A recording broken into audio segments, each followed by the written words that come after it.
বাংলাদেশে জুলাই পদযাত্রার অংশ হিসেবে জাতীয় নাগরিক পার্টি এনসিপির কেন্দ্রীয় নেতৃবৃন্দ ইতিমধ্যে সিলেটের গোলাপগঞ্জে আসছেন এবং যারা জুলাই অভ্যুত্থানে শহীদ হয়েছিলেন তাদের পরিবারের সাথে তারা এখন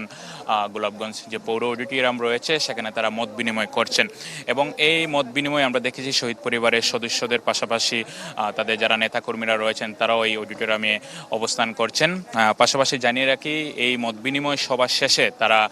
পদযাত্রার উদ্দেশ্যে সিলেটের সীমান্তবর্তী এলাকা কানাইঘাট উপজেলায় রওনা হবেন। সেখানে বিকাল ৩টার দিকে একটি পথসভা অনুষ্ঠিত হওয়ার কথা রয়েছে এবং এই এনসিপির পদযাত্রা ঘিরে আমরা দেখেছি পুরো সিলেটে কিন্তু নিরাপত্তার চাদরে ঢেকে রাখা হয়েছে এবং আমরা এখানে যে এলাকায় রয়েছি পৌরভবন গোলাপগঞ্জ পৌরসভার সেখানে আমরা দেখেছি পুরো এলাকায় কিন্তু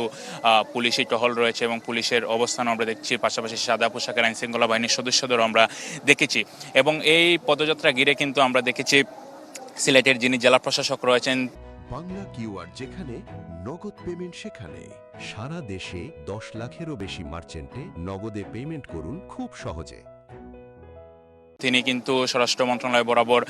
বিজিবি মোতায়েনের একটি অনুরোধ জানিয়েছিলেন, কিন্তু এখন পর্যন্ত আসলে আমরা বিজিবির কোনো অবস্থান দেখিনি এবং বিজিবির সাথে আমরা কথা বলেছি, তারা বলেছেন তাদের কাছে একটি অনুরোধ আসছে এবং কেন্দ্রীয়ভাবে এখনও তাদের কোনো নির্দেশনা দেওয়া হয়নি। জানিয়ে রাখি সিলেটে কিন্তু দুই দিনের প্রোগ্রাম রয়েছে জাতীয় নাগরিক পার্টি এনসিপির। আজকে মূলত 3টি উপজেলাতে, আমরা যে উপজেলায় রয়েছি গোলাপগঞ্জ, তারপর কানাইঘাট এবং উসমানীনগর উপজেলার একটি পথসভা অনুষ্ঠিত হওয়ার কথা রয়েছে এবং আগামীকাল শুক্রবার সিলেটের বাকি যে 3টে সীমান্তবর্তী উপজেলা রয়েছে বিশেষ করে কোম্পানিগঞ্জ, জৈন্তাপুর এবং গোয়েনঘাট, সেখানে পৃথক সময়ে 3টি পথসভা অনুষ্ঠিত হওয়ার কথা রয়েছে এবং আমরা দেখেছি সকালেই কিন্তু মৌলভীবাজার সার্কিট হাউস থেকে সিলেটের উদ্দেশ্যে রওনা করেছিলেন জাতীয় নাগরিক পার্টির আহ্বায়ক নাহিদ ইসলাম এবং ইতিমধ্যে যে অডিটোরিয়ামে এখন মত বিনিময় সভা চলছে সেখানে স্বতন্ত্র যিনি রয়েছেন সংসদ সদস্য মাহমুদা মিতু এবং সার্জিস আলম, তারা দুজন এখানে অবস্থান করছেন। বাকিরা হয়তো কানাইঘাটের যে পথসভা রয়েছে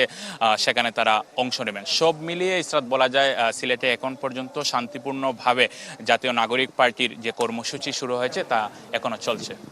ধন্যবাদ আপনাকে শিমুল।